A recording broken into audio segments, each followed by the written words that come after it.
Hello, happy to be back with you. But I want us to talk about something very important, especially to the lives of everyone that is working in a cordial relationship with other partners. I want us to talk about it because it's very, very important. How do we maintain our relationship at the job site? Is very, very important. You might not know that is a very important thing to do because you might minimize that after everything I just have few minutes or few hours with my colleagues and I'm gone. But I want to make you to understand that it is very important to have a good relationship with your co-workers, with your colleagues at the job site. There are advantages and there are disadvantages of it. Yes, at the job site, we need to make sure that our relationship is very good with each other. This is to ensure that our work is effective. When we have a good relationship, we are able to work as a team. And when we work as a team, we are able to realize a good result at the end of our goals. Those are the advantages. Disadvantages, we will never love to be at that place. We will always find itches. We will always find reasons not to do whatever assignment. We will always want to put someone into trouble because we are not in good terms with that person. But I want us to understand it's good to make a good relationship with your colleague.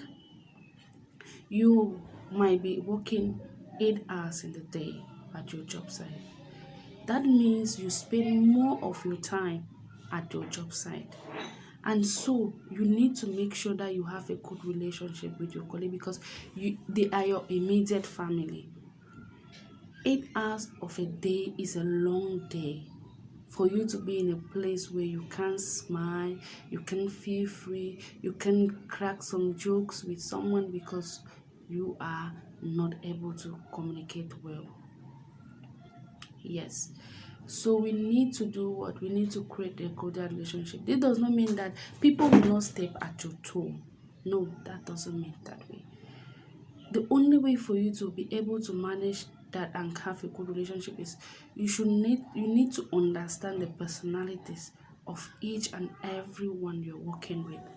When you are able to understand their personality, you are able to understand their weaknesses, you are able to understand their forces, you will be able to work with them effectively.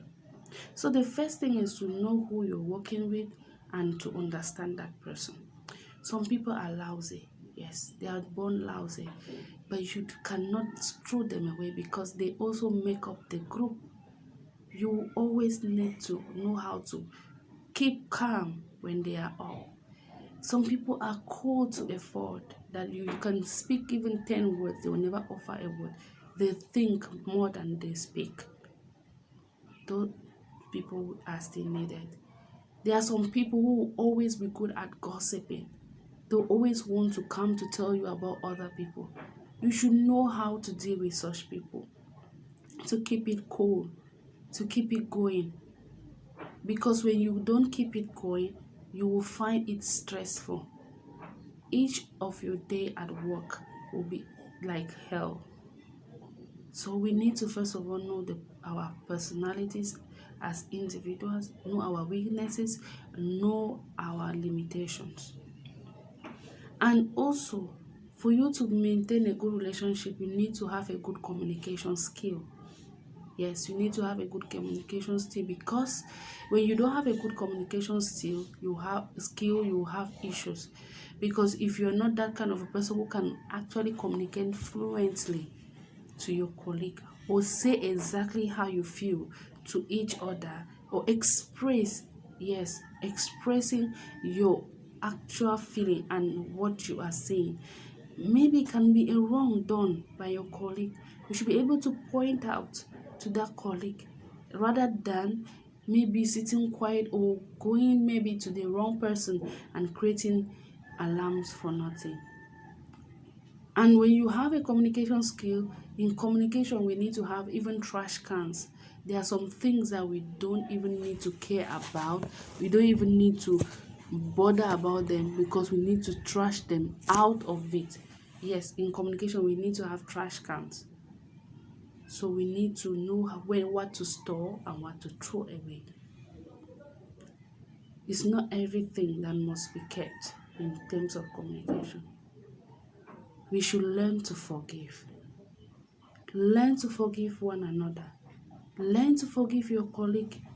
Some might even hurt you knowingly or unknowingly, but you should have a forgiving heart.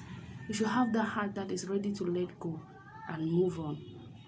For each day, you will have people stepping on your toes. But we have to make sure that our environment where we work are conducive for us. It's hard, but it can be possible.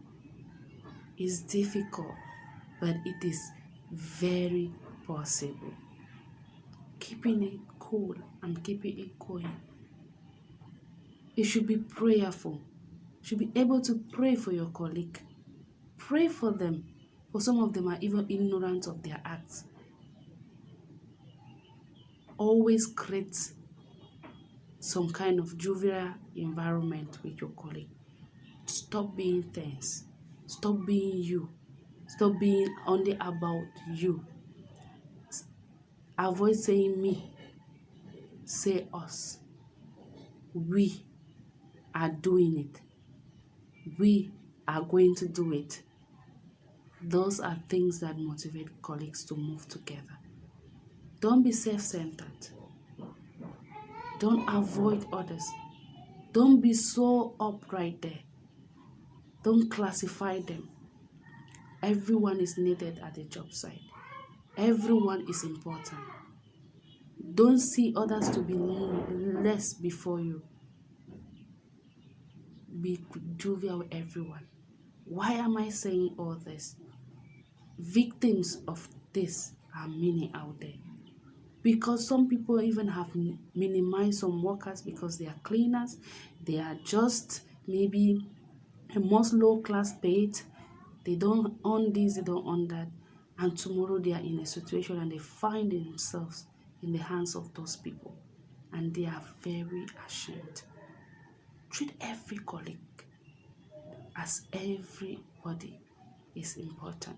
Treat them with love. Cordially go close.